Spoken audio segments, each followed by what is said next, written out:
There will be a light breeze in the morning, leading to a warm front. Boxed heat pumps, sponsors of weather on GB News. Exciting news. Every Friday, my Patrick Christie's Tonight Show is going to have a twist to it. We're welcoming some special guests. You. That's right, on Fridays I'm going to be doing my show in front of a live studio audience because this show is about you and what you have to say. It's going to be the same big debates, same big topics, same big opinions. But every Friday night at 9 p.m, you are invited to come on down to Patrick Christie's Tonight to be a part of the action. Only on GB News, the People's Channel, Britain's news channel. Britain's Newsroom. Weekday mornings from 9:30. What is a non-traditional relationship coach? Basically anything that doesn't fit societal norms. So if you are anything that is other than heterosexual, or if you have multiple partners. And is there growing demand for that kind of service? And if so, why? Very much so. People are starting to realise that we've been kind of indoctrinated from birth to be monogamous and follow societal norms within relationships, myself included, I hasten to add. It was about 6 years ago I discovered that I was polyamorous through a lot of friends that are poly. And it just developed from there, basically. And there's not many relationship coaches that are able to deal with non-traditional relationships. We are very much trained to be traditional relationship coaches. Yeah. So I'm an out-of-the-box thinker on that one. Nadia, surely it's just being a bit greedy, isn't it? Well, yeah, I think monogamy can be beautiful and wonderful. And for most people, myself included, that's the type of relationship that fulfills me. I would not be interested in an open relationship. I think you're right. We're not naturally monogamous as a species. If we were, we would mate for life and it wouldn't even be an issue. But the fact that we're not means that we're not monogamous by nature. So monogamy is a choice. And I think in a relationship, that's one of the most exciting and special choices that you can make. You wake up every day, you carry on with your day, and you choose to only be with one person. I think that is so unbelievably special and would make me feel a lot more fulfilled than having multiple partners. GB News, the People's Channel. The royal family is an enduring symbol of tradition, unity and pride for Britain. At GB News, we celebrate what makes this country great. In our new royal newsletter series, you can join me, Cameron Walker, for Inside the Palace, an exclusive look every week that takes you beyond the gates and brings you the very latest from those at the heart of the monarchy. Never miss a royal moment again. Sign up now. Go to gbnews.com/royal newsletter and get the latest straight to your inbox.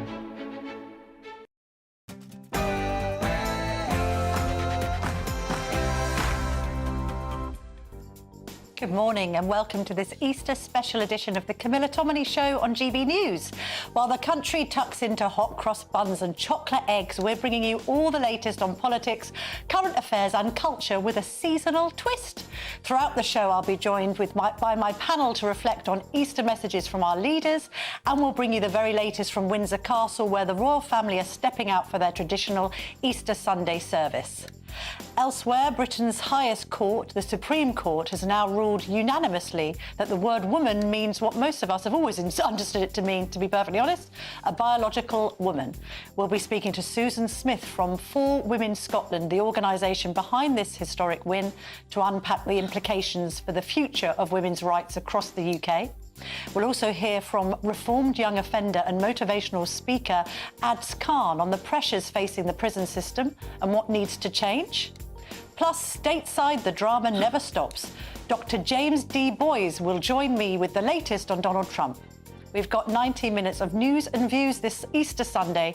Do not even think of going anywhere.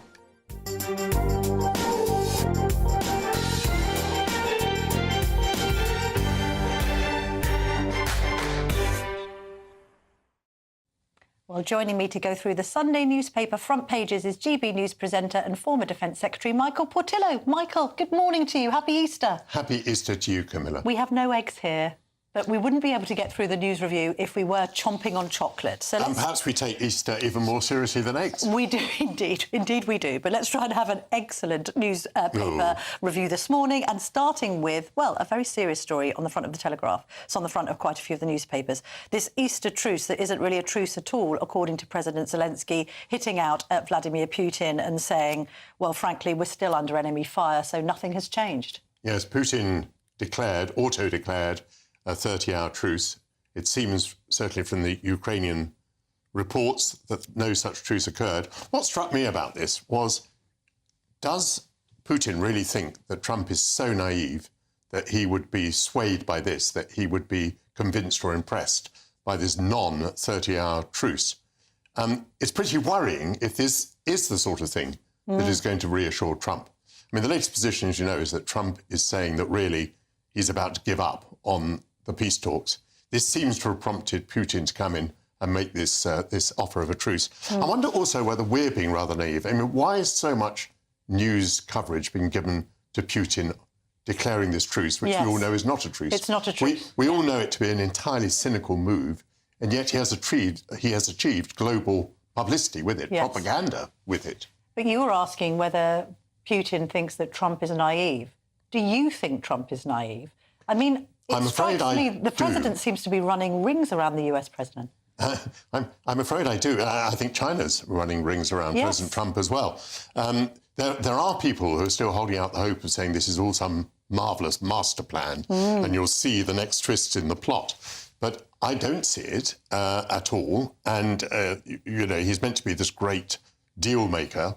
He gave away everything to Putin initially, made it clear that he thought that Putin could hold on to his gains, put all the pressure on Zelensky, cut off for a few hours at least support to the Ukrainians.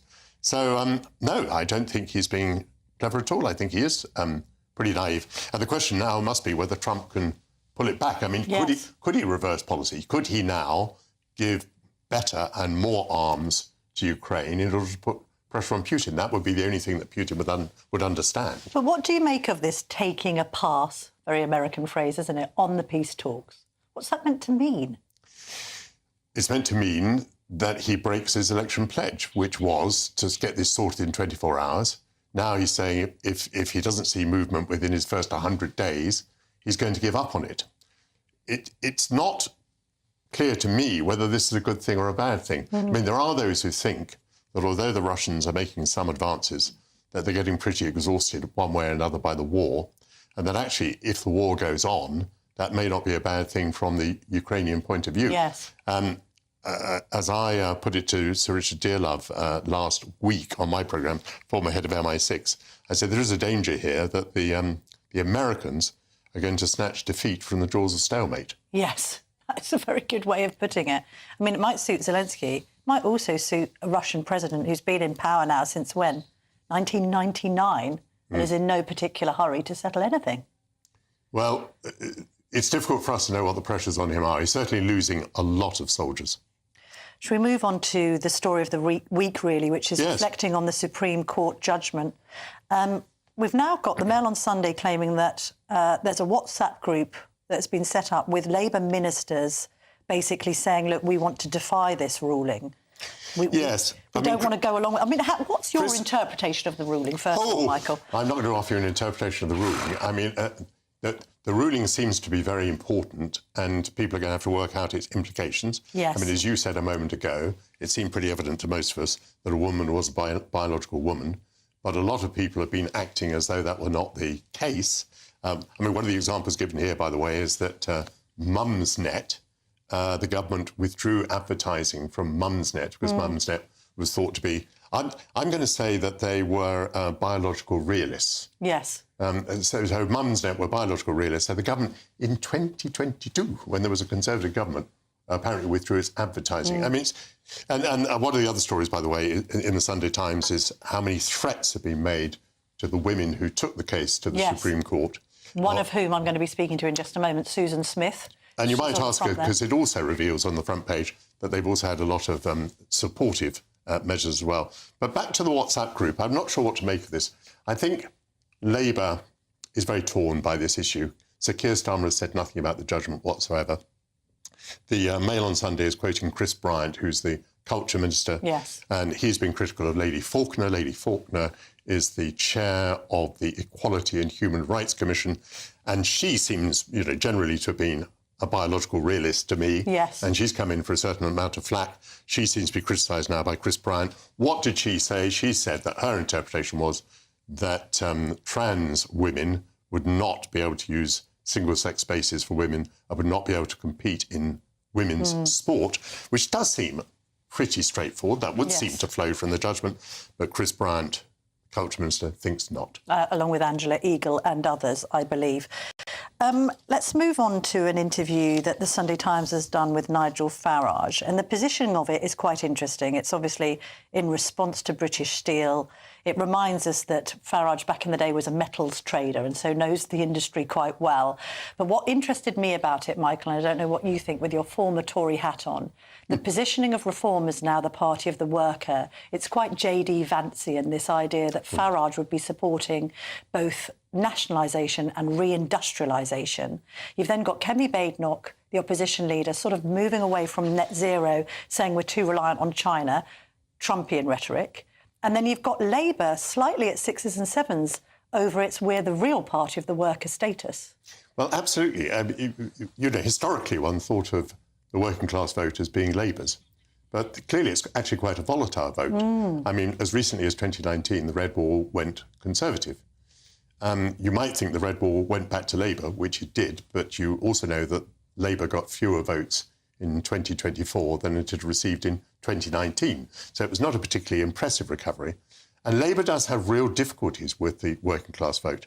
Ed Miliband today is saying that they're going to double down on net zero. Net zero is not particularly popular with the working class vote.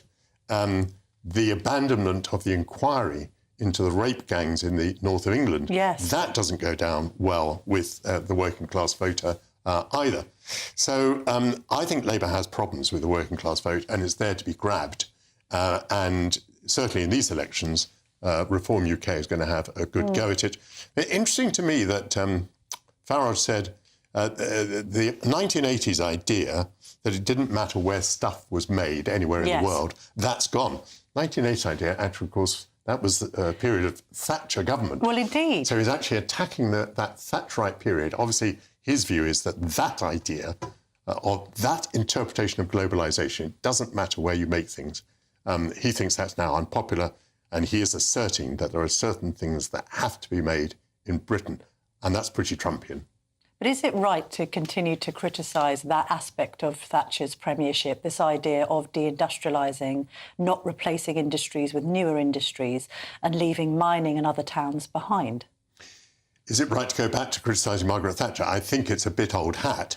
I'm not sure that many people either want to debate it or remember it. But the relevance is to today, and I think Farage is probably right, that there is a constituency that is very worried about the deindustrialisation of Britain and thinks that needs to stop. By the way, we haven't mentioned immigration, but there is an area where Labour has a real problem with the traditional working class vote, because as far as I can see, the government doesn't have a policy on immigration, doesn't have a policy on small boats. Whether... Yvette Cooper's going to smash the gangs, apparently. Whether Farage, if he came to office, would do any better is a big question. Yes. But for the moment, he's saying the things that appeal to a lot of people. Let's move on to another theme of the week, really. Islamist terrorists exempt from sniffer dog jail search. Just explain that story. That's in The Sun on Sunday. We now know that in Franklin Prison, which is in County Durham, there is a special unit where Islamist prisoners are held. And when they return to their cells in certain circumstances, they will be searched, and dogs were used to sniff them to see whether they were carrying stuff anywhere on their body. They objected that it was against their religious sensitivities to be in close proximity to an animal, and it seems, therefore, that dogs are not being used in this unit. And there are those that are saying that the fear of being accused of racism is leading to decisions that put prison staff in danger. And that is certainly the view of the Prison Officers Association, the trade union, and I think this story is basically coming from the union.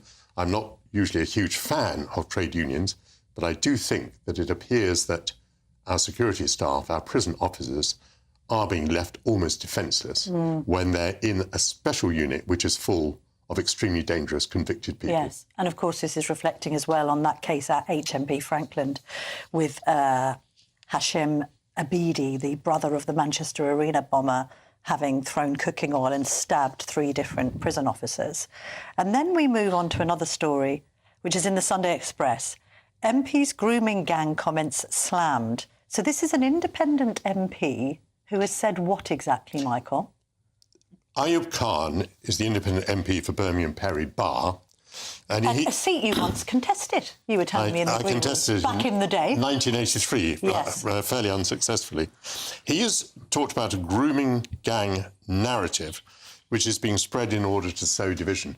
Now, first of all, you used the word grooming gang. I think we ought to call them rape gangs. Yes. To be fair, I normally do. Yes. I suppose grooming is the catch-all, but it rather glosses over the more vile nature of the crime. Well, absolutely. And let's face it, the rape gangs is not a narrative. It is a series of facts. And we don't actually know enough of those facts because although a number of men were convicted of terrible crimes, the government has withdrawn any idea of having an inquiry into how widespread this was, and in particular, what was the institutional and governmental response to these crimes. But Ayub Khan is saying that the grooming gang narrative is being spread in order to sow division. He's not actually, in as many words, denying that these things happen. But when you start talking about a narrative, yes. It's almost as though you're not accepting the facts of the matter. Yes. And the facts of the matter are there are a very large number of girls, underage girls, who were raped by gangs in northern cities. Some of them are now doing time, quite rightly, but we suspect that the problem was more widespread.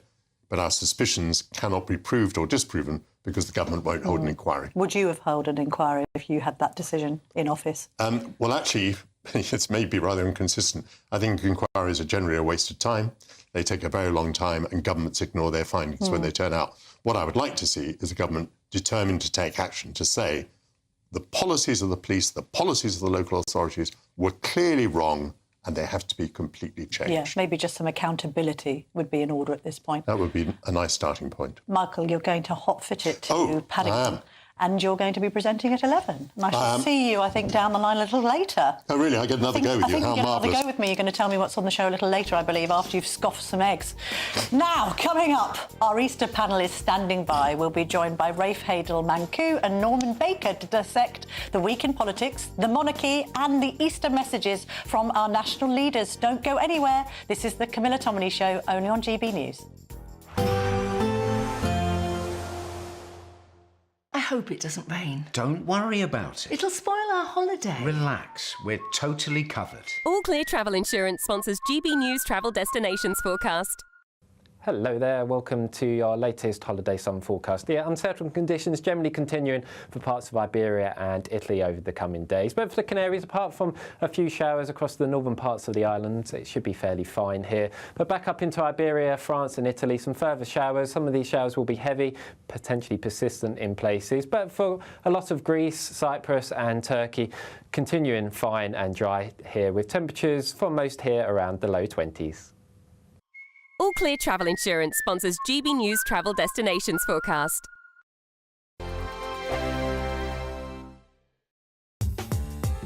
I'm Christopher Hope. From pop stars to politicians, I'll interview anybody in a pub who's got a political opinion. Join me every Friday on Spotify, Apple Podcasts, YouTube or gbnews.com, or wherever you get your podcasts.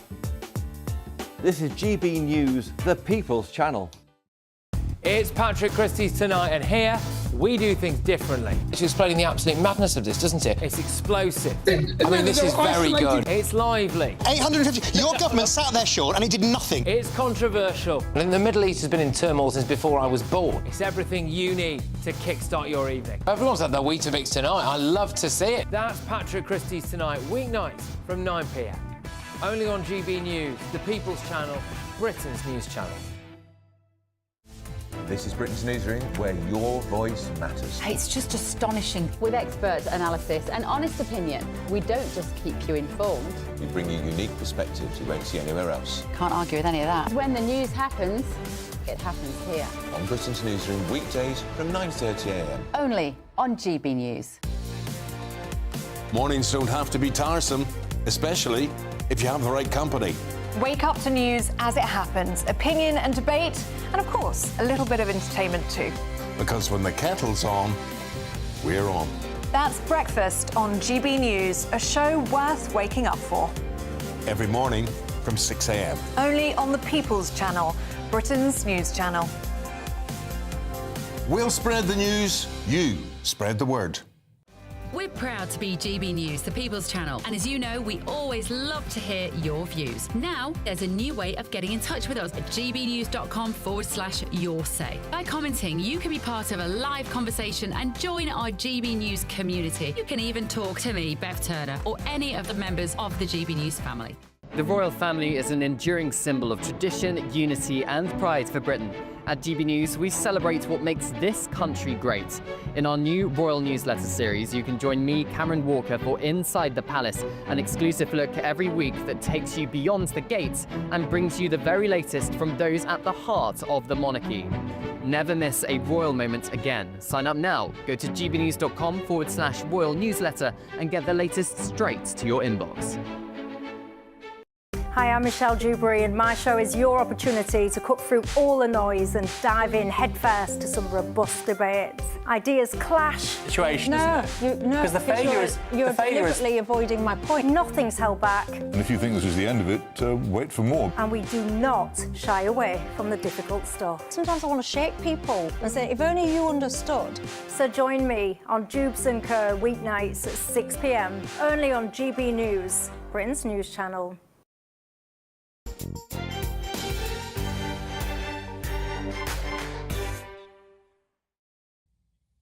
Welcome back. Joining me now for our Easter panel are royal commentator and historian Rafe Hadel-Mancu and former Lib Dem Minister Norman Baker. Lovely to see you both this morning. Happy Easter. Happy Easter. Happy Easter. Have we consumed any eggs yet? No, not yet. No, Too early. Still time.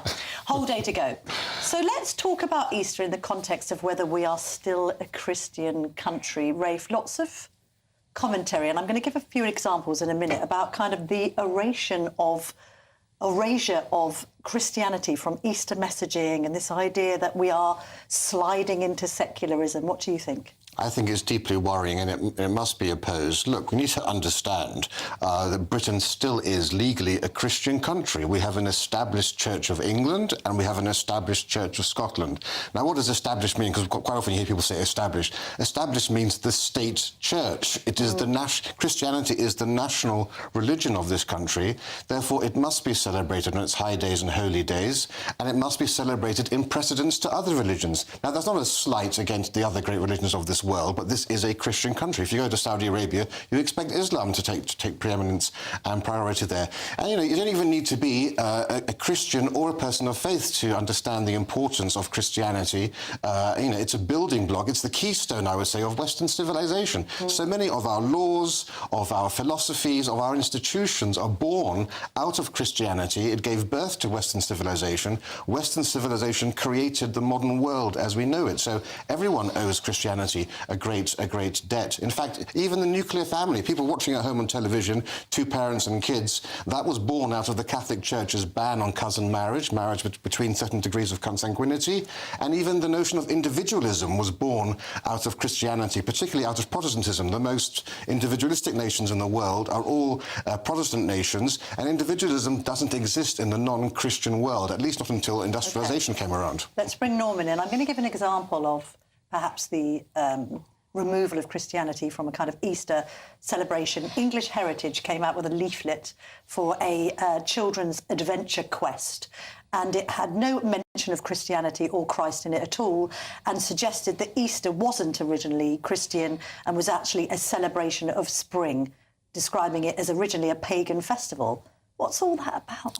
Well, I mean, to some extent, there's some validity in that historically, that there was a conjunction of what's a very important part of the Christian calendar, of course, Easter, with what was happening pre-Christian days.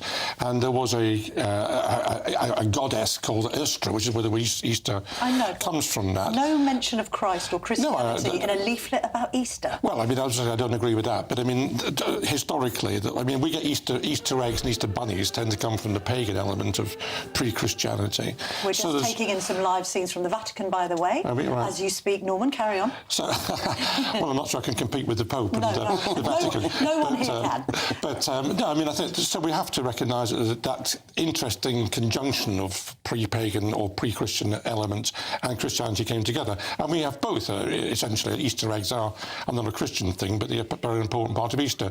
But clearly for Christians and for people in the country of any faith, actually, Easter is a very important religious festival. And my experiences with talking to people of other faiths is they're perfectly happy with recognising the importance of Christianity in Christmas and in Easter. And there's a reason why they shouldn't do. And I've got Muslim friends who are very happy to recognise that.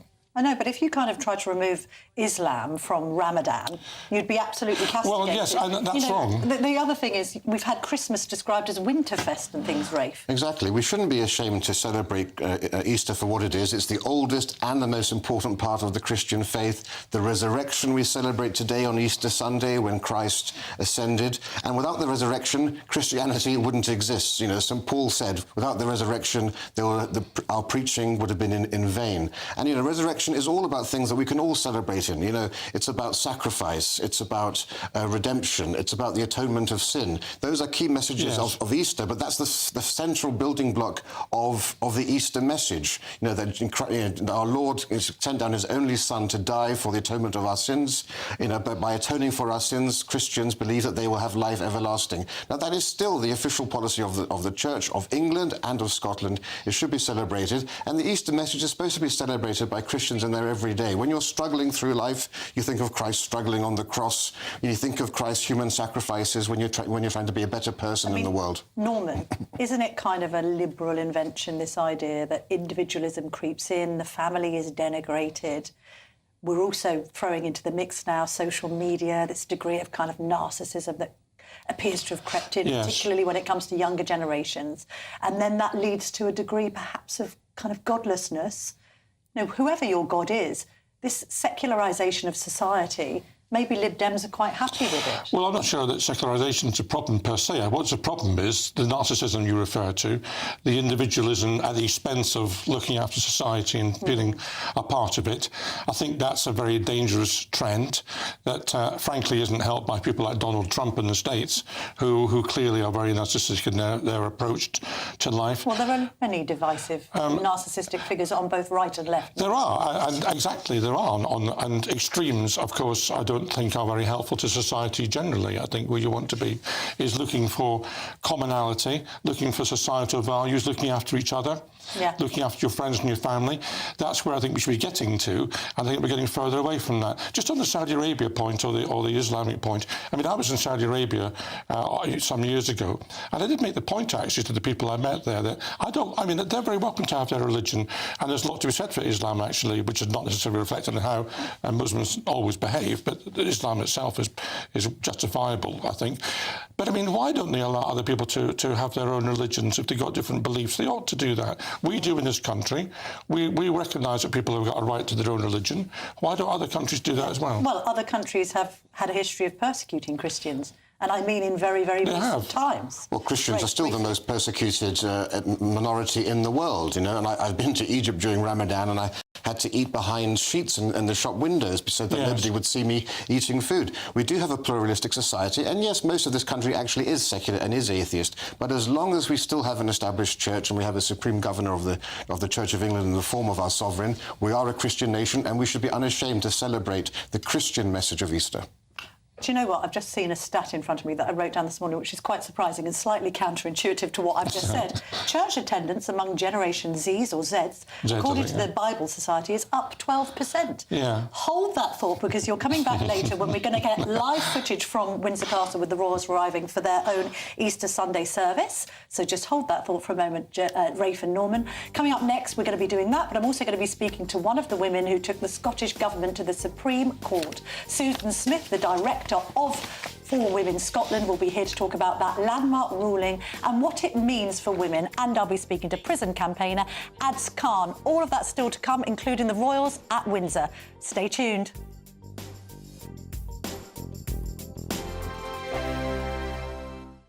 Courtesy of Marquis Leisure, you could be driving away with this brand new Elnag Baron 560 motorhome. It comfortably sleeps 4, comes with sky roof, integrated kitchen and bathroom, and is worth over £67,000. And that's not all, as we'll also give you a further £5,000 in tax-free cash to make sure that wherever this motorhome takes you, it takes you there in style. For another chance to win the lot, text WIN to 63225. One entry costs £2.50 plus one standard network rate message, or text BONUS to 63225. 5 entries cost £5 plus one standard network rate message. Go to gbnews.com/win. Entries start at £2.50. Call 0903 686 3232. Calls cost £2.50 plus your network access charge. Or post your name and number to GB13 PO Box 8690 Derby DE1 9TT. UK only. Entrance must be 18 or over. Lines close at 4 p.m. on the 6th of June. Please check the closing time if listening or watching on demand. Good luck. Britain's newsroom, weekday mornings from 9:30. I'm going to start with you, George Keywood. I understand you are taking some of these weight loss tablets or injections. Tell me about what they've done for you. Where were you to begin with, and where are you now? Well, I'm 25 kilos down, so, you know, they've definitely worked. They've definitely helped me. Yeah, thank you for the applause. Why is he getting a round of applause? That's amazing. He's just getting an injection, though. He hasn't done anything. Well, I haven't done anything. Obviously, you know, I still have to stop eating. You know, just because I'm taking an injection doesn't mean that I'm not actually contributing to this weight loss journey. The whole point of the injection is to suppress the appetite. So you're not contributing. It is suppressing your appetite. Yeah, and you could still overeat if you wanted to, but you'd be physically sick on the floor. You know, I mean, you can. I've done it before. I've had a pizza and I've thrown it up an hour later. You tried to cheat even that. Go on, carry on.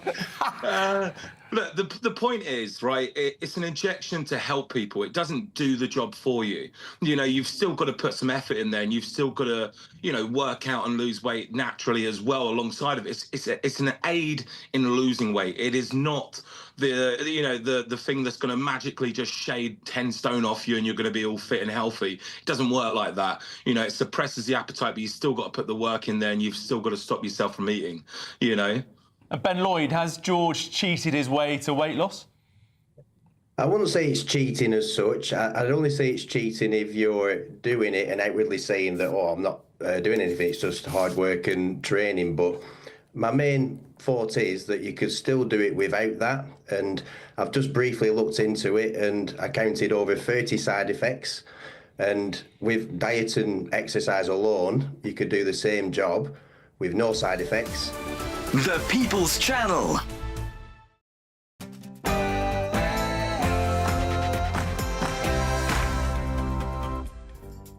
Welcome back to the Camilla Tominey Show, and a very happy Easter to all of you. Lots more still to come on the show today.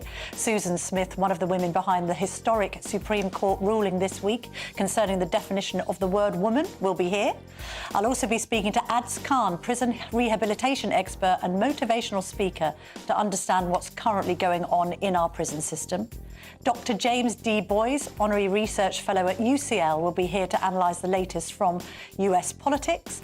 And the jewel in the Easter Sunday crown, the royal family will gather in Windsor for their traditional Easter service. But first, here's your latest news headlines with Sophia Wensler.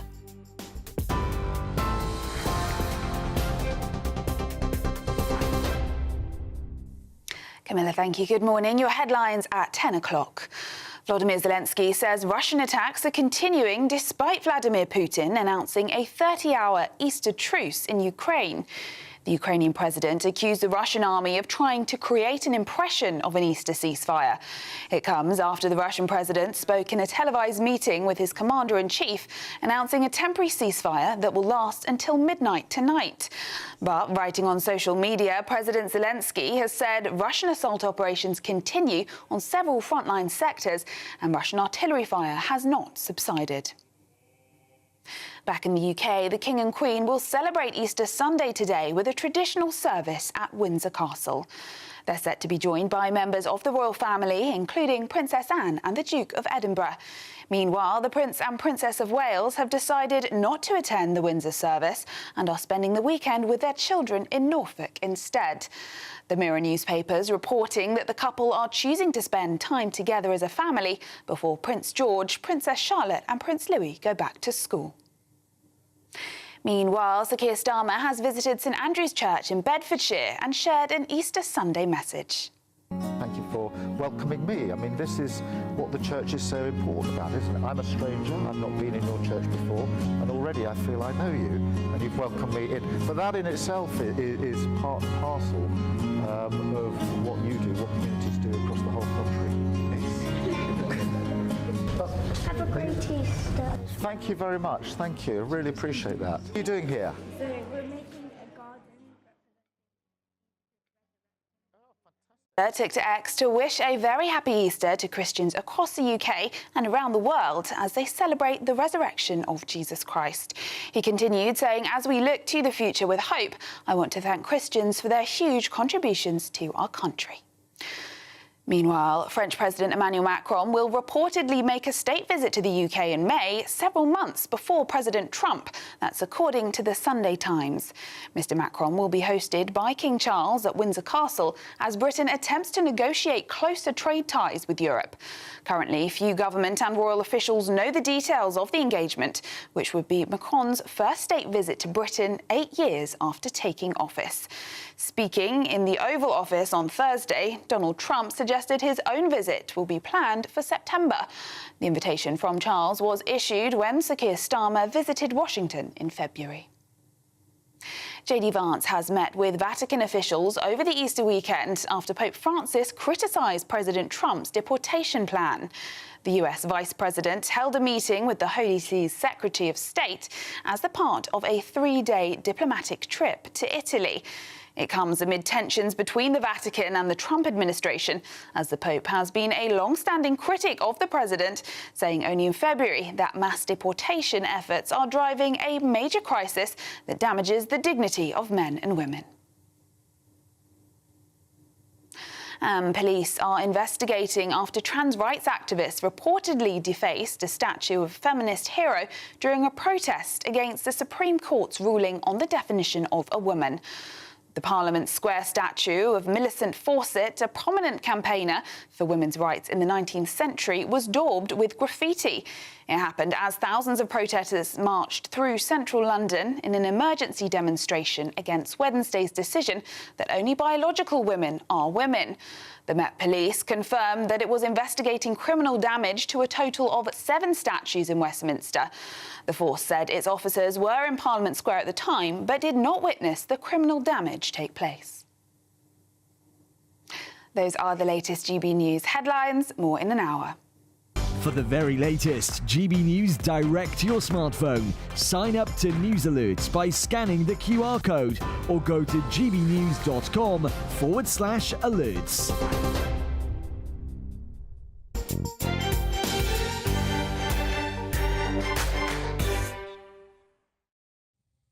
Thanks, Sophia. Lots more coming up. Prison rehabilitation expert and motivational speaker Ads Khan will join me to reflect on the current state of the prison system. We'll also discuss the traditional Royal Easter service, which is set to get underway shortly. Plus, Dr. James D. Boys will bring us an update on the latest from US politics. But first, joining me now is Susan Smith, the director of For Women Scotland, the group behind that historic court ruling at the Supreme Court this week. Susan, thanks so much for joining me, not least on Easter Sunday after what I know has been an extremely busy week for you and fellow campaigners. Now, we know what the verdict said. It said that trans women are not women and that biological women are women, and it shouldn't be said otherwise. However, now the interpretation is leading to some disagreements. We've got Baroness Faulkner, the head of the Equalities and Human Rights Commission, saying that that does provide an obligation for organisations to provide single-sex spaces. But then we've got Lord Sumption, who is quite the authority on the law, saying, no, actually it doesn't. It's been over-interpreted. What's your interpretation, Susan? We think what it means is that anything that is advertised as a space or a service or a facility for women, it has to mean that it's biological women, otherwise it becomes a mixed-sex space. So obviously it doesn't stop people providing mixed-sex facilities, but I think that it would be very difficult to argue in practice that you're going to do away with women's spaces, because of course there are some women who would then be unable to participate in public life, and they would be able to sue for discrimination based on the Equality Act. So I don't think that in practice they will be able to get, I know there's been a concern they'd get rid of women's spaces, but I don't think that could happen in practice. I mean, I think lots of people are saying, well, because of this ruling now, we need sports bodies to say biological women are women, biological men, even if they identify as women, are not women. Therefore, we shouldn't have trans women in sport and other arenas. Do you agree with that? I mean, that was presumably the point of you taking this to court in the first place, but you're obviously going to get opposition to that. And I'll come on to somebody with a counter view in just a moment. But Susan, on that issue, is that how widely we are interpreting what happened at the Supreme Court this week? Absolutely. And, you know, sport was one of those areas that was covered by exceptions anyway. So it was always within the power of sporting bodies to ensure that they were kept female only. They made a choice not to. And that was part of the reason we had to get clarity about what the law said, because without it, people were getting into very convoluted legal arguments and trying to be terribly clever and as an excuse as to why they couldn't do this. But I think the good thing is that now we know the law is on the side of the women who want that space, and it will be very hard, I think, especially in sport, for them to justify opening it up to anybody, because in sport we know there is a huge physical advantage conferred by biology. That does not go away, and it's been insane that we've had to have these arguments for so long. We're going to get on to the NHS and its lack of response to this ruling, and also, actually, Keir Starmer, the Prime Minister, still hasn't said anything about what was decided by the Supreme Court. Before we do that, let's just listen to the sort of counter-narrative to yours. We spoke, I think Bev and Andrew actually interviewed inclusive culture expert Joanne Lockwood on this subject, and she raised the point about how she felt that this could be detrimental to the trans community. Let's just have a quick listen to that, Susan. My worry is this will weaponise discrimination against people who are trans, and will experience further discrimination, further marginalisation, further violence, and further loss of access to living our lives freely. That's what we're worried about. That's what I'm worried about. And hopefully the government, the HRC, will provide clarity and guidance to service providers. Does Joanne Lockwood have a point there, Susan? Not really. I mean, we've got the clarity that was the Supreme Court ruling, was giving us that clarity. And, you know, people like Joanne have really pushed and pushed and pushed. And they have tried to trespass across women's boundaries for a long time. Women were quite, I think women had been accommodating for a very long time. They hadn't raised too many objections. And it was only when people really started to make our lives intolerable that we started to have to fight back. And I don't think, look, no one's in any doubt what sex Joanne Lockwood is. It's perfectly apparent when you watch that. I don't understand why that is someone who would be at risk in a men's space. And if they are at risk in a men's space, that's something that men have to start to deal with, because it shouldn't be up to women to protect men who might be vulnerable. There are plenty of men who are vulnerable for all sorts of reasons, not all of them people who identify as being trans. And we're not human shields for them. And when they talk about not being able to live their lives, they have had no sympathy for the very many women who have not been able to live their lives. They have not been able to go shopping because they can't use a mixed sex changing room. That's especially the case perhaps for ethnic and minority religious women. They've not had any sympathy for women who've been frightened to use a rape crisis shelter because it was headed up by a biological man.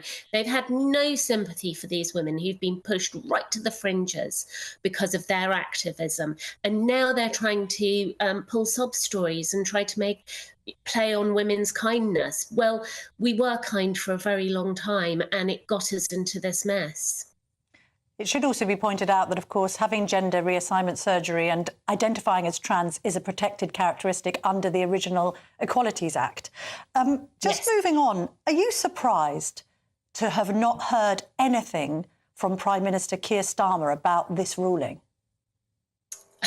I think a lot of politicians owe women an apology, and I think Keir Starmer is one of them. I mean, he did make some ridiculous comments about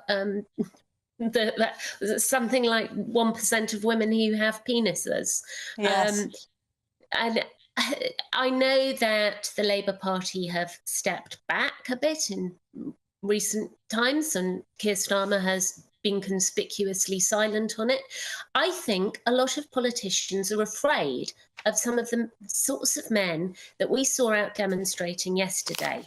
I think they're frightened of them, and they should be frightened of them because a lot of them are dangerous people. I'm terrified of them. But, you know, if mothers and grandmothers and young women, we've got an enormous amount of young women starting now to speak up at universities, and these are people who are actually at risk. He's the most powerful person in the country. He needs to stop being afraid of them and start to stand up for the people who need protection. I've just grabbed a Mail on Sunday because the front page story makes for quite interesting reading. Ministers in WhatsApp plot to defy trans ruling. This is a story about ministers like the Culture Secretary, Chris Bryant, Dame Angela Eagle, having a conversation about how they felt that Baroness Faulkner's interpretation of the ruling was, quotes, appalling, and that they need to address this with a meeting next week. It seems that some public bodies are overreacting. What's your reaction to that, Susan? Because the counter-narrative is that actually public bodies aren't reacting quickly enough. The HR advice that was never steeped in law properly needs to be torn up, that institutions need to take a different approach, etc., etc. Yes, I mean, we have, I keep saying this, but we had already won one judicial review before we brought this one. And our last judicial review put beyond all doubt that self-identification was not lawful.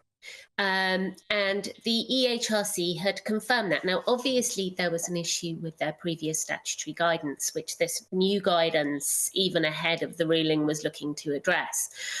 But it reflected that self-identification was not the basis to allow people into changing rooms at work, for example. And yet, organisations have continued with those sorts of policies. And we saw how damaging those sorts of policies were in the Sandy Peggy Tribunal, and we're seeing it for the Darlington nurses. There was never any question that either of the two individuals involved in those cases should have been in the women's changing rooms because they didn't have GRCs as far as we're aware. So even before this ruling put everything beyond all possible doubt, those organisations were acting unlawfully. And the idea that this is an overreaction is ridiculous. It was the law. It was always the law. We've got clarity on the law. What has happened, as I said, there were organisations badly advising governments, NHS, other businesses, and the pendulum had swung so far the other way.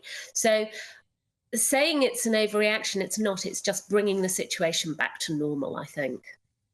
Susan Smith, thank you so much for your time this morning. Great to speak to you. Thank you. Still to come on today's show, prison rehabilitation expert and motivational speaker Ads Khan is here, and he's got a few things to say about the current state of the prison system. Don't go anywhere. This is the Camilla Tominey Show, only on GB News. Exciting news. Every Friday, my Patrick Christie's Tonight Show is going to have a twist to it. We're welcoming some special guests. You. That's right, on Fridays I'm going to be doing my show in front of a live studio audience because this show is about you and what you have to say. It's going to be the same big debates, same big topics, same big opinions. But every Friday night at 9 p.m, you are invited to come on down to Patrick Christie's Tonight to be a part of the action. Only on GB News, the People's Channel, Britain's news channel. Mornings don't have to be tiresome, especially if you have the right company. Wake up to news as it happens, opinion and debate, and of course, a little bit of entertainment too. Because when the kettle's on, we're on. That's Breakfast on GB News, a show worth waking up for. Every morning from 6 a.m. Only on the People's Channel, Britain's news channel.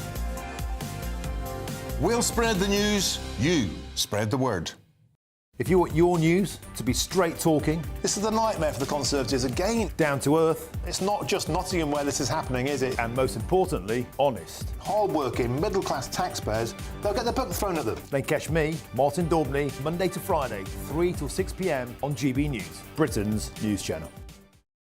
Good Afternoon Britain isn't just about us. The wonderful thing about this programme is it's about everyone watching. It's an interactive programme. Well, there absolutely is something to see here, and we're going to be talking about it more. Whether it's breaking royal news, please bring us up to date, or indeed a particularly punchy speech in the House of Commons. Very, very curious. We bring it to you live, and then we bring you live reaction as well. That's Good Afternoon Britain, weekdays from midday. Only on GB News, the People's Channel, Britain's news channel. We're proud to be GB News, the People's Channel, and as you know, we always love to hear your views. Now, there's a new way of getting in touch with us at gbnews.com/your say. By commenting, you can be part of a live conversation and join our GB News community. You can even talk to me, Bev Turner, or any of the members of the GB News family. I'm Christopher Hope. From pop stars to politicians, I'll interview anybody in a pub who's got a political opinion. Join me every Friday on Spotify, Apple Podcasts, YouTube or gbnews.com, or wherever you get your podcasts. This is GB News, the People's Channel. The royal family is an enduring symbol of tradition, unity and pride for Britain. At GB News, we celebrate what makes this country great. In our new royal newsletter series, you can join me, Cameron Walker, for Inside the Palace, an exclusive look every week that takes you beyond the gates and brings you the very latest from those at the heart of the monarchy. Never miss a royal moment again. Sign up now. Go to gbnews.com/royal newsletter and get the latest straight to your inbox.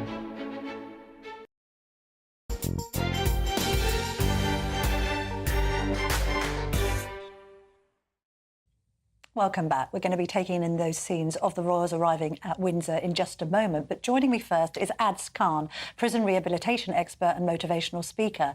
Ads, lovely to see you this morning. Thank you so much for your time.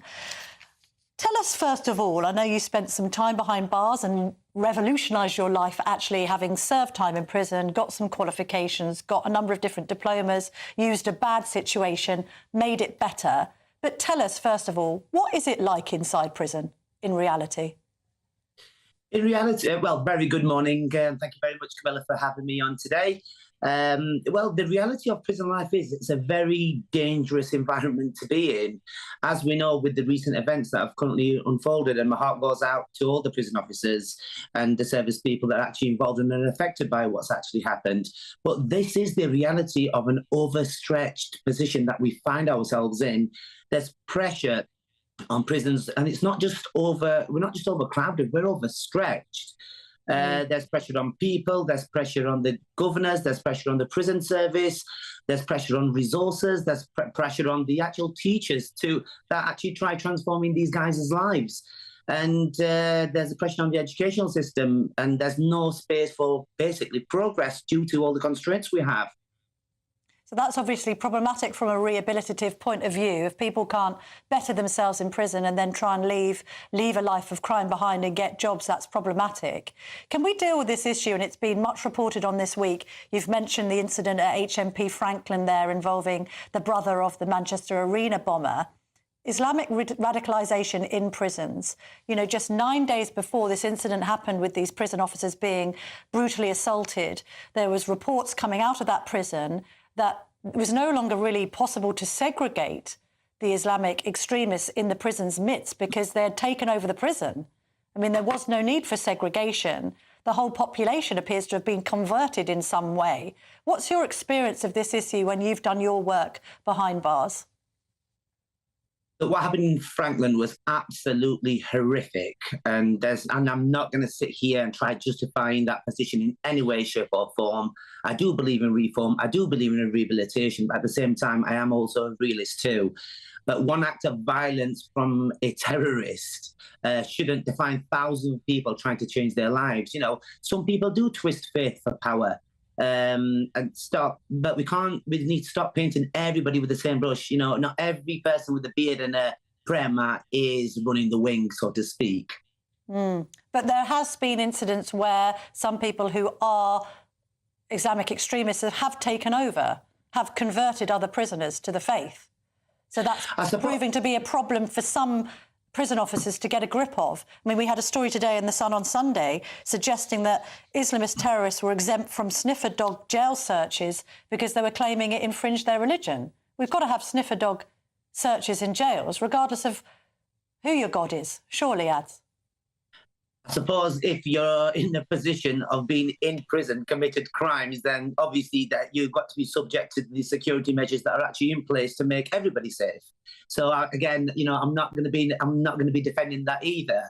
You know, I'm a Muslim, and I wouldn't find it difficult if a dog come to search my prison cell, for instance, because of the situation that I've put myself in the first place. You know, it comes with the territory. You know, you commit crime, you're going to go to prison. My aim and goal is to actually motivate people, put them on the positive path, get them to see that they can actually change. And you can change if you want to change, and change can occur in an instant if you're willing to flick the switch. But at the same time, if you find yourself in prison, then obviously, you know, you've got to adhere to the security measures to make sure everybody's safe, and that includes the prison officers and the education department and your peers that are actually around you. When you spoke at the beginning, you were talking about a lack of resources. We know since the Grayling reforms that a lot of older, more experienced prison officers sort of took retirement early. That's left the staff much younger, much less experienced. We've even seen some stories in the press ads about some female prison officers having affairs with some of the inmates. It gives the public the impression that it's the inmates running the prisons rather than the officers. Is that accurate or rather hysterical? Do you know what? It's unfortunate because you've got undertrained people with little experience. You know, when I was in prison, you know, there was people from the military background, there was people from the PE background. I'm still in contact with the prison officers that have supported my rehabilitation, even up to this day now that they've retired. And, you know, if you're going to be... We've got a system where we've got people that are understaffed, right? They're undertrained, and, you know, you're in prison, and unfortunately, this is some of the things that you get spillage because of no funding, because of no rehabilitation, because of having people in from the age of 18, you know, telling big grown inmates to follow instructions. And due to that, there are going to be problems. And this is what we're seeing because of the lacking funding and the resources that the prison's got. And this isn't, I'm not blaming the prison for this. This is a massive government problem that's been going on for decades, and people have been screaming and shouting about it for decades. It's like, you know, you're on a ship and you're heading towards an iceberg, for instance, and we can all see it's getting closer and closer, and nobody's turning the ship. What are you saying then, Ads, that you think we need more prison places but also more staff? Or would you prefer to see some people out of prison? Do you think that some people who are serving for more petty crimes shouldn't be there in the first place? Maybe they should be given community service orders or other alternative punishments? I believe in reform, and I believe in rehabilitation, and I believe in equipping people and having the resources to rehabilitate people. You can't rehabilitate people through iron doors. If somebody goes into prison as a drug addict and he walks out of prison as a drug addict, what chance has this person got to reform and rehabilitate himself? Mm. But then equally, there isn't the resources to put into education. I mean, another problem with the prison population is the high levels of illiteracy. How do you get people off a criminal pathway into work if they haven't got basic reading and writing skills? I think it's like a house. You know, if the foundation's strong, you can build on that house, but if the foundation's weak and you got to build on it, the house will fall. And this is something that I actually talk about, and, you know, the power of education. I never used to go to school sports days because I was rubbish at sport and fitness, but it was only when I went to prison, you know, I thought education didn't work for me the first time round. But it's not did education work for me, it's did I work for my education? Because once I did work for my education in prison, it did change my life. And you know, it's and now I help, you know, do my best to change other people's life and make sure that they understand that if I can change, then you can change, and people can change. But again, we need the resources available. We need people properly trained. We need staff properly trained. And it's like a business. If you keep taking money out of the business, sooner or later that business is going to go bankrupt, and that's exactly what's happening currently with the prison system. We need further reinvestment in people to give them the support and to give them to make sure that there's not going to be another victim once they get out of prison. Ads Khan, thank you very much indeed for your time this morning. Have a happy Easter. Thank you. Now, away from the courts and into the chapel, the royal family are set to be out in force for their traditional Easter Sunday service at St George's Chapel, Windsor. We'll bring you the latest next. This is the Camilla Tominey Show, only on GB News.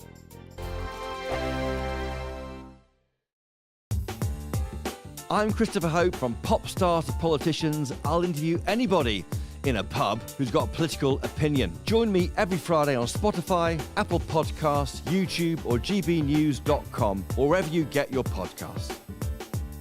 This is GB News, the People's Channel. Britain's newsroom, weekday mornings from 9:30. Grandma was taking Violet Grace crossing the road and got hit by a driver. What speed was he doing? At 83 miles an hour in a 30 zone. Violet was thrown 50 metres up in the air, up the road. She, went to hospital and sadly, she had brainstem death plus other injuries. And sadly passed away and donated her organs on the 26th. It was Mother's Day that year. So she donated her organs to save life. And the monster who was driving that car got 9 years and 4 months. How did that make you feel? Well, he did. On the face of it, he got 9 years and 4 months, but actually he got discounts for pleading guilty, even though within 3 hours he was on a flight to Amsterdam because he wanted to go and clear his head and smoke some weed. You have 2 other small children, but what has the impact been on your life, and how might it have been different if you felt like justice had been served? I think for us, and this is one of the reasons we're campaigning for us, I don't think any sentence would have been enough. But what we're trying to do with the campaign is what would have made us feel better if we would have felt protected and looked after as victims. We were in court, we were told we get to write what's called a victim impact statement, where it's supposed to be you as a victim, how this crime has affected your life. We were told we had to edit it. We were told we couldn't call him a child killer, which he was. He'd already pled guilty to, but wasn't sentenced, so we weren't allowed to call it him. Becky wanted to talk about all of Violet's injuries. We were told we weren't allowed to do that because it might upset him in court. Hang on, might upset who? The killer? Aidan McAteer and Dean Brennan might upset them in court because we have to keep it as a level thing and stuff. No, so already, as victims, we were feeling this is supposed to be a victim impact statement. This is supposed to be us telling you how the court and the judge, so we can sentence properly, how it's affected our lives. So already we were told not to expect that. The People's Channel. If you want your news to be straight talking... This is a nightmare for the Conservatives again. Down to earth. It's not just Nottingham where this is happening, is it? And most importantly, honest. Hard-working, middle-class taxpayers, they'll get the book thrown at them. Then catch me, Martin Daubney, Monday to Friday, 3 till 6 p.m. on GB News, Britain's news channel. In the GB Newsroom, we bring you the news as it happens. With our team of dedicated journalists across the UK. We're ready to keep you up to date with what's happening every half an hour, every single day. Bulletins here on GB News. The People's Channel. Britain's news channel.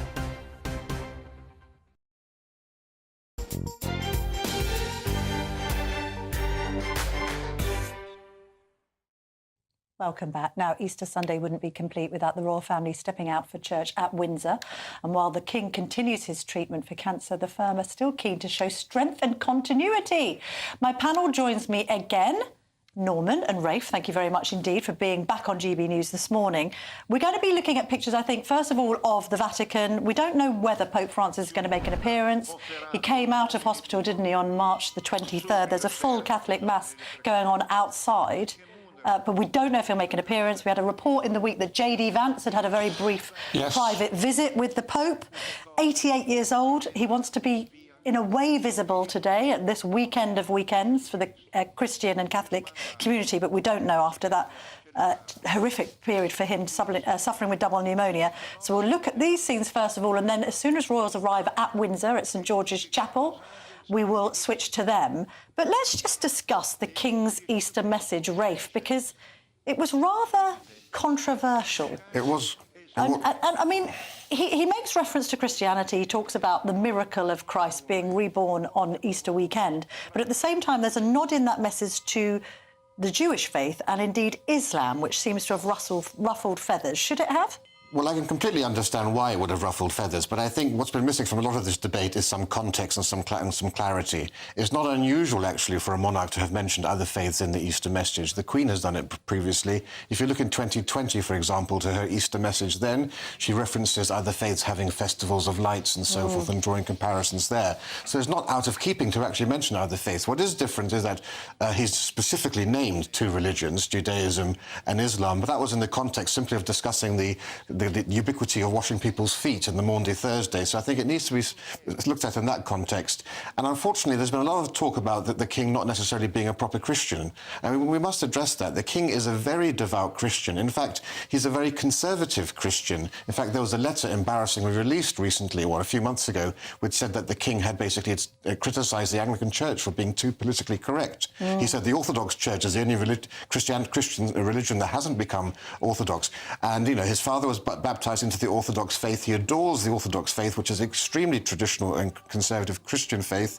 He loves the King James Bible. He's patron of the Prayer Book Society, which is a very conservative Anglican organisation that promotes the use of the 1662 Book of Common Prayer, which is a very traditional Anglican text as well. So this is a very Christian man who also believes in interfaith dialogue. I personally wouldn't have advised the inclusion of these two religions in there. I think that was a mistake, but we must understand that broader context. Norman, defender of all faiths rather than the faith. That was a point I was going to make, in fact. That's what he wanted to do, and I think he was warned off it or talked off it. He also looked uncomfortable at the session in council, which I was at as a member of the Privy Council, when he had to intone some really unfortunate language about Catholics, which dates back to about 1688 or something, which is really hopelessly out of date for this day and age. So I think he does want to extend the hands of friendship, if you like, to other religions, and he's slightly constrained in doing so. If you're just joining us, you may be back from church already. I'm joined by Rafe Hadel-Mancu and Norman Baker to discuss Easter, and currently we're watching scenes playing outside the Vatican. We don't know if Pope Francis is going to make an appearance after leaving hospital about a month ago. He may do. The Vatican have said that he wants to be visible on Easter weekend, but we don't know whether his health is up to it. And we're going to shortly see scenes of the royals arriving at St George's Chapel, Windsor. We're just discussing the King. His Easter message caused some controversy, this idea of him being defender of all faiths rather than the faith. Also some question marks over the absence of William and Catherine at today's ceremony. Rafe, they've decided to stay with immediate family, prioritising their three children, you could argue, above the family firm, staying up at Norfolk at Amner Hall, which is their Norfolk Bolt Hall. Is that a good idea? Well, yes, look, again, some context here. They have been going religiously, if I can use the term, since 2017 as Duke and Duchess of Cambridge. Last year was the first year they didn't attend because Her Royal Highness was undergoing treatment for cancer. This year, the cancer, thankfully, is in remission, but she still hasn't got a full slate of activities. We don't know whether it's partial remission, full remission. You know, she's still undergoing medication, possibly, it seems.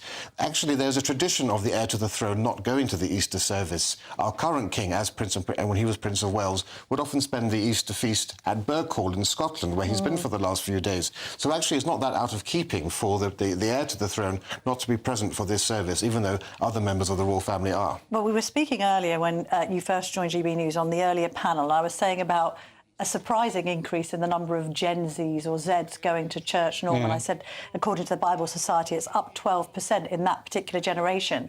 Does William have to do God as heir to the throne and future king? Well, if he's going to be head of the established church, he will have to, unless he's going to take some constitutional changes under his belt, which I think is unlikely. I mean, what I think he's made clear is that he and Kate want to spend more time with their family than perhaps members of the public think they should do. And I'm not criticising that, because, you know, it's important to be with your children. And I think it's a slightly different approach to perhaps how royals have been before. If you look at the number of engagements which are carried out by the royals each year, Charles and Camilla are way at the top of the list, really, although they're well into the 70s now. And Princess Anne likewise. And William and Kate are actually some way down that list. Now, that's going to have to change, obviously, when he becomes king. Norman, what are you saying, that they're being a bit lazy compared to their parents and grandparents? I think they're putting their children higher up the list of priorities than perhaps the royals have in previous generations. Right? Yeah, the attitude of His Royal Highness is essentially he thinks he can have more impact by doing set big pieces throughout the year rather than the smaller things. My own view is that the monarchy needs to be seen to be believed, to coin a phrase of the Queen. The monarchy is the supreme champion of civic duty and the essence of what it means to be part of Britain's national fabric. That means they need to be seen opening hospitals, going to soup kitchens, singing the praises of the unsung heroes of Britain, from the Girl Guides to St John's Ambulance. So I actually think it is important that all generations actively engage with civic society. I mean, we're living in these social media obsessed times where everyone records their every waking action, the food that they're eating, when they're going to the gym. Don't William and Kate have to be more visible than any previous generation, Norman, in order to remain relevant? Well, I think it's in their interest to do so, let's put it that way. And also there are fewer royals now to carry out duties. The cost hasn't gone down, by the way. The cost has gone up quite substantially, but there are fewer people now. There are 11 working royals compared to... They've lost Harry and Meghan, obviously. Obviously, the Queen and Prince Philip are no longer around. Andrew's persona non grata, so there's 5 less than there used to be. And, of course, William is heir to the throne, so he does have a duty to be out rather more, and I think he has been recently. Be interesting to see if Prince Andrew is at this service today in Windsor, Rafe. Yes, Prince Andrew, the Duke of York, along with his ex-wife Sarah, both attended last year. And in fact, he led the procession because, of course, he was the senior royal present, apart from the Queen. And so as 8th in line to the throne, he led the procession. He didn't attend December Christmas activities. He pulled out of that last year because of his involvement with an alleged Chinese spy. That story still hasn't gone. So I wouldn't be surprised if we didn't see him this year on those grounds alone. Norman, you've written another book about royal... I think we've got some scenes coming in. But Norman, you're writing a book about royal finances. They're quite good value for money, aren't they? I'm afraid they're not. If you look at the costs of... Hang on. Well, there we have it. Rafe, we've got the Duchess of York there, Sarah Ferguson. So I think if she is there, it would be extraordinary if Andrew wasn't there.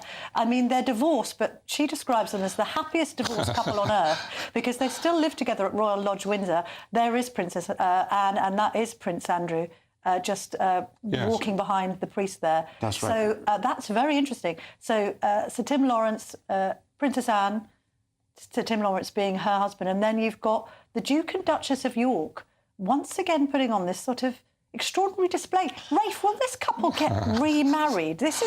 It does intrigue people, this relationship. Well, they clearly love each other. Whether they're in love with each other is another matter, but they certainly love each other and they spend all their times together. Look, if it works for them and they're quite happy, maybe don't mess with something that's working very well. But, it's Easter. This is a time obviously for family and for repentance and everything else. And so, Prince Andrew has every right to be at church for Easter Matins. As, of course, we see there's his sister who's now talking to the Dean of Windsor. Only the Dean's second time, because he's only been in the office for a year and a half, that he's conducting the Easter Matin service. No, I think it's certainly Easter is a time for family, and so it's not unexpected that he would be there, although, of course, we did think perhaps because of certain issues with Chinese alleged spies, he may not make an appearance. Norman, sorry, you were finishing a point about whether they were value for money or not. Well, I'm just going to say that everyone has a right to be at church, of course. I do want to be at church. And Andrew and Fergie are never quite married, never quite divorced, and that's been for decades. But no, I mean, in terms of the finances, the cost of the sovereign grant has gone up 53% this year. Just I don't want to bore you with statistics, but the civil list in 2011, the last year the civil list was 7.9 million. The sovereign grant, which replaced it this year, is 132 million. That's a huge increase, which no one else in the country has had over the last 14 years. But isn't it now attached to the Crown Estate? And if the Crown Estate makes more money, for instance, with on and offshore wind farms, advocated by the Liberal Democrats and indeed Ed Miliband, then the Royals make more money. Well, they haven't advocated the linkage, and there's no reason to advocate the linkage. If you talk to the former Cabinet Secretary Turnbull, he makes a point that the Crown Estate was separated from the royal finances in 1760, and it's ludicrous to link the two things. There's no logic in it at all. But yes, you're right in terms of the fact that... We've got more royals arriving here, Norman Baker. Sorry to interrupt. You've got the Duke and Duchess of Edinburgh, also known as Edward and Sophie, walking there with their eldest son, that's James, or their only son. And then I think walking behind, that must be Lady Louise Windsor in the white. I'm just trying to have a look. Or it could be Princess Eugenie, but I can't see her face, with her husband. Jack Brooksbank, yes, it is. It's Princess Eugenie. And then behind them is Princess Beatrice with her husband, Edo Mapelli Mosey. So, again, you've got the younger generation of royals. You do make a good point, though, Norman and Rafe, about this slimmed-down working monarchy. I mean, we're seeing the York girls there, the York daughters, Beatrice and Eugenie. They don't have a working role. No. Lady Louise Windsor is too young. She's still at university to adopt a working role. And you mentioned earlier the heavy lifting done by the likes of Princess Anne. She's remarkable, Rafe, isn't she? She's remarkable. I mean, she's the iron rod for the royal family in so many different ways. But, of course, when we talk about... it's very true to say that the monarchy is very thin on the ground. This is only around a 10 to 15-year issue because, of course, as the children of the Duke of Edinburgh grow up and they'll become working royals, as will the children of the Prince and Princess of Wales, I think there's an expectation that they'll have to do their duty. And remember, they are legally Royal Highnesses. They do have that prefix, even though they choose not to use them. Also, they are princes and princesses. Their son James there, I don't actually think Sophie is there. I think it's just the Eugenie and Beatrice are there. Perhaps she's at university. But the son, James Viscount Severn, he will inherit that Duke of Edinburgh title, Rafe, and that is why it has added significance, right? Because he'll have to remain a working royal. It's a really important dukedom. Obviously, he won't be inheriting the Duke of Edinburgh. This was one of the king. It was just held in trust almost. It's the first royal life peerage dukedom, if you could put it that way. So it's going to revert. When a dukedom dies, it reverts to the crowns. It'll go back to the king. So it might actually be given to somebody higher up the pecking order next time around. Maybe one of William and Kate's children. It would be most likely, given the natural scale, the age difference between the two. It'll be in the King William's gift to bestow it upon perhaps one of his children. Interesting. So that then means, Norman, we might not have some of these younger royals. The King and Queen are now arriving. We might not have some of these younger royals take on as many responsibilities as their ancestors. I think Charles made it plain. I think he wants the monarchy to be himself and Camilla, William and Kate and their children, and that's actually parallel to what happens in most European monarchies in terms of the structure. I think, I want to just say that with all the royals that you've mentioned here, Camilla, the difference will be that William and Kate aren't there, and that becomes more evident, the numbers that are there. Yes, OK, so if you're watching these scenes, this is outside St George's Chapel, Windsor. The King there just giving a little wave to well-wishers. There's Sophie, the Duchess of Edinburgh, doing a curtsy. Camilla is there in that pastel blue outfit as they make their way inside the chapel for the traditional Easter Sunday service. I'm joined by Norman Baker and Rafe Hadel-Mancu to discuss the events playing out here. We also looked earlier, didn't we, Rafe, at the scenes in the Vatican. I mean, we were talking at the beginning of the show about the so-called fall of Christianity in the Western world. Maybe its demise is rather exaggerated. Yes, reports of their death are greatly exaggerated. We know around the world church attendance is increasing, as you've just reported in this country as well. We're at a point now actually where Catholic church attendance is going to supersede Anglican church attendance within the UK. Just to say, interesting to note that His Majesty came by car down the 10-minute walk. In 2023, he walked himself. Do we think that's a sign for the last 2 years, he's come by car. So sign of his age, or so sign I of think the fact perhaps that he's because still undergoing treatment? Because, of course, of his condition, we must assume that's one of the reasons why it's only been 2 years since he last walked down there. And he had a little wobble, didn't he, recently, where he had to pull out of some engagements because he hadn't quite reacted well to some of the treatment. Final thought on that, Norman. I mean, you've mentioned this whole idea of there only being 11 working royals. They haven't had the easiest of time. To have the King and the Princess of Wales diagnosed and treated for cancer. Overall, though, that might make them rather more relatable to the public. Well, I think there was a great deal of sympathy for Charles and Kate when they had this cancer diagnosis, and quite rightly so. I mean, I'd feel that for anybody who's got cancer. It's a very serious condition. Norman Baker, Rafe Hadel-Mancu, thank you very much indeed for joining me on this Easter Sunday. Happy Easter to you both. Happy Easter. You can now eat chocolate. Go forth, eat chocolate and be merry. Coming up next, we're going to be discussing American politics. I'm going to be joined by the US political commentator and senior research fellow at UCL, Dr. James D. Boyes, to discuss what Donald Trump has been doing lately and what news he's been making. But first, if you're in search of some winter sun, here's the forecast for some of our top European holiday destinations. I forecast a perfect holiday in the sun. Weather looking good then? For sure, and no worries about our travel insurance. All Clear Travel Insurance sponsors GB News Travel Destinations Forecast. Hello there, welcome to your latest holiday sun forecast. Yeah, uncertain conditions generally continuing for parts of Iberia and Italy over the coming days. But for the Canaries, apart from a few showers across the northern parts of the island, it should be fairly fine here. But back up into Iberia, France and Italy, some further showers. Some of these showers will be heavy, potentially persistent in places. But for a lot of Greece, Cyprus and Turkey, continuing fine and dry here, with temperatures for most here around the low 20s. All Clear Travel Insurance sponsors GB News Travel Destinations Forecast. Hello there, good morning. Welcome to your latest GB News weather. The day ahead, largely dry. There'll be some warm, sunny spells. There could be a few showers around, but winds generally on the light side as well. So looking at the picture this morning, it is a fresh start in places, particularly where we've got some clear skies, some low cloud down some eastern coasts, and some still rain and drizzle across parts of Northern Ireland, across the western parts of Scotland as well. But through the day, most places dry. We will see some cloud moving up from the south, though. It could be thick enough for a few spots of rain across southeast England. Otherwise, most places dry. Temperatures reaching the mid-teens, so feeling fairly warm in the sunshine. No chilly along some eastern coast where any low cloud continues. Into the evening time, if we take a look at the details, we can see quite cloudy skies across the northern and western Isles. The cloud thick enough for some patches of light rain at times, particularly across parts of the Highlands as well. But eastern Scotland seeing some sunshine ahead of dusk. Still fairly cloudy across much of Northern Ireland. The heaviest rain across western parts. Plenty of sunny spells to end the day across much of England and Wales, though sunshine particularly hazy across central southern parts where the cloud continues to thicken. 1 or 2 light showers are possible.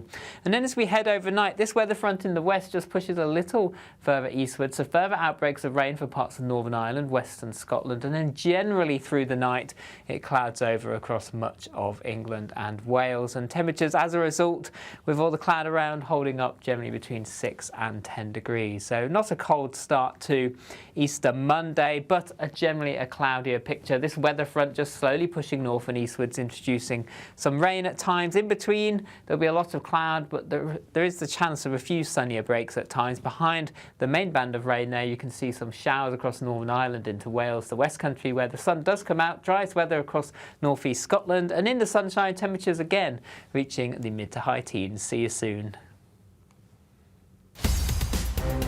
In the GB Newsroom, we bring you the news as it happens. With our team of dedicated journalists across the UK, we're ready to keep you up to date with what's happening every half an hour, every single day. Bulletins here on GB News, the People's Channel, Britain's news channel. I'm Christopher Hope. From pop star to politicians, I'll interview anybody in a pub who's got a political opinion. Join me every Friday on Spotify, Apple Podcasts, YouTube or gbnews.com, or wherever you get your podcasts. This is GB News, the People's Channel. If you want your news to be straight talking, This is a nightmare for the Conservatives again. down to earth, It's not just Nottingham where this is happening, is it? and most importantly, honest, Hard-working, middle-class taxpayers, they'll get their book thrown at them. then catch me, Martin Daubney, Monday to Friday, 3 till 6 p.m. on GB News, Britain's news channel.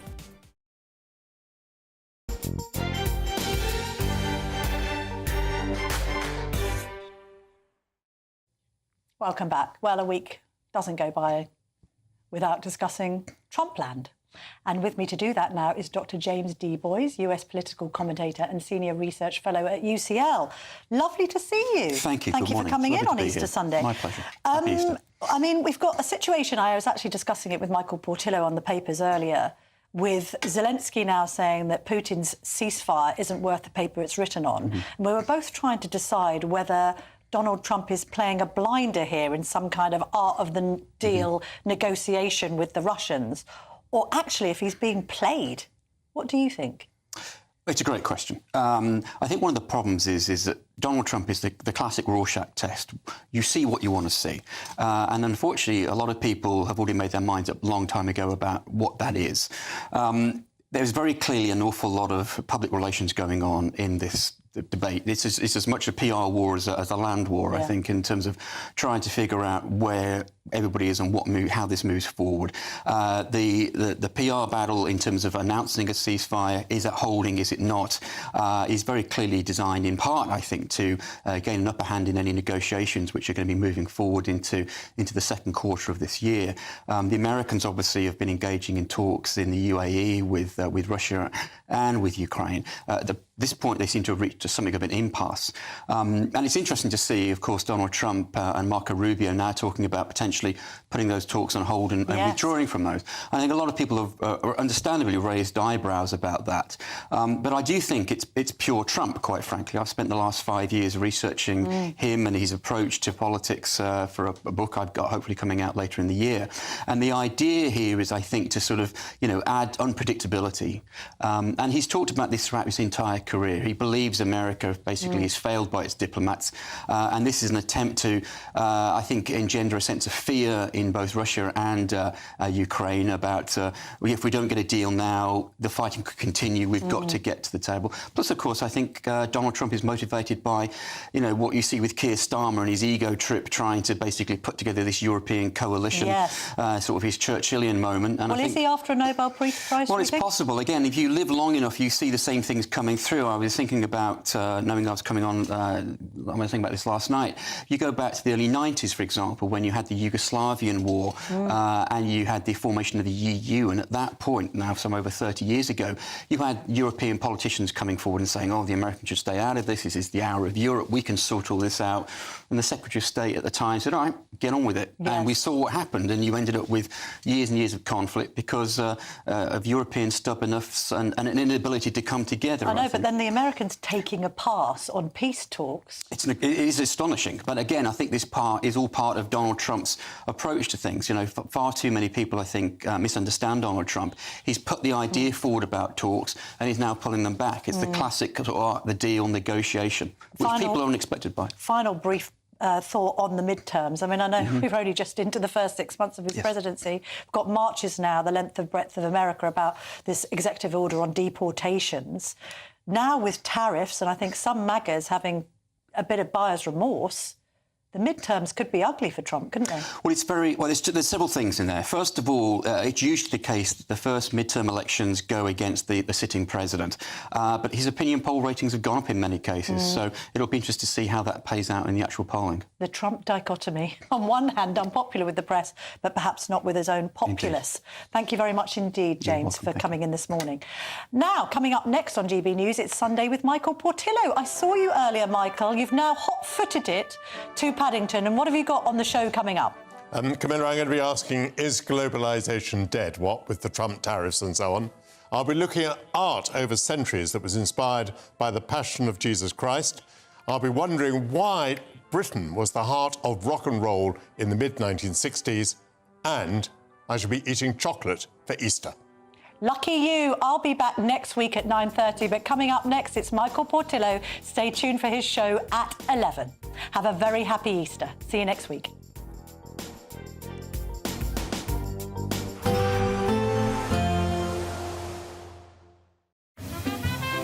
Heavy showers first thing will be followed by a warm, cosy day.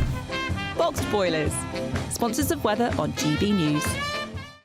Hello, here's your latest weather update from the Met Office for GB News. We've got a mixed bag of weather to come for the rest of the bank holiday weekend. Some warm sunshine, but also some showering in places too. We've got low pressure centred towards the south of the UK, a low pressure system also out towards the west. Both of these are bringing some showers in across some southern and western spots, but elsewhere it's a mostly fine afternoon to come, plenty of sunshine around, but I'd say 1 or 2 showers possible towards the south and southeast, and also more than aware of showers affecting parts of Northern Ireland and the far west and northwest of Scotland.